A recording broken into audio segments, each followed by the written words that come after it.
President Trump on Wednesday renewed his threats against Iran. Trump, in a Truth Social post, ordered Iran to enter nuclear talks or face potential attack by a, quote, armada of U.S. warships. Trump writes, hopefully Iran will quickly come to the table and negotiate a fair and equitable deal. No nuclear weapons, one that is good for all parties. Time is running out. It's truly of the essence, as I told Iran once before. Make a deal. They didn't, and then there was Operation Midnight Hammer, a major destruction of Iran. The next attack will be far worse. Don't make that happen.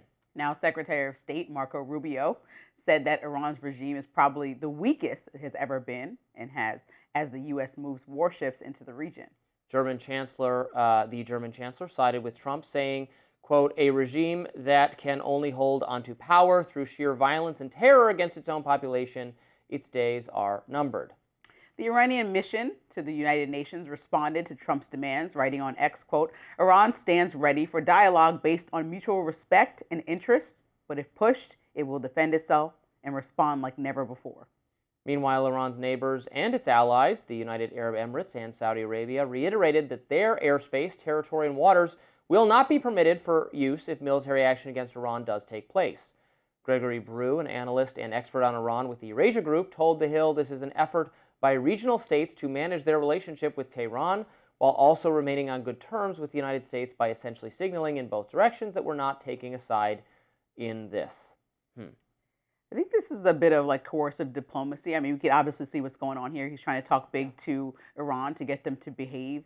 I think when you look at what's happening in Iran, there's a natural humanitarian crisis that we'd like to address. But when people you mean humanitarian crisis? It's of the regime. Yeah, the regime. Dissidents. They're like, crisis. I mean, the people are dying there because the regime is terrible. But Trump is falling short of saying that he wants to change the regime the same way he is in Venezuela. So the idea that he's going there to solve this crisis is kind of falls on deaf ears to me because I don't know what the actual intentions are unless you peel back the layers and see that we initiated the 12-day war with Iran because of our ties to Israel and we're protecting Israel. And so if that's the case, just say that.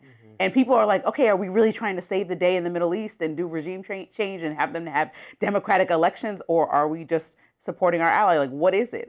And what are the motives? And then is that actually the thing on the agenda? Or does Trump want these hawkish war type people that are in the party to go to the polls in November? People just are trying to see transparently what's going on here with the America First guy doing everything internationally. I know you argue he can do two things at once, but people want to know why here, why now, when there's been chaos in the Middle East often. Like, it's not the first time Iran has been in this state. This is the worst version of it, but it's been in the state multiple years in the past. Yeah, I mean, the difference is now there was mass protesting, and there's a desire among the people for a different regime, and they're begging the U.S. to intervene, and they want something done, as was the case with Venezuela. This is very different from our previous interventions, which were imposed on a not willing population with Iraq and Libya. Syria maybe was a mixed case. These are people crying out for the U.S. to liberate them from awful authoritarian religious tyrants in the case of Iran, communist tyrants in the case of Venezuela.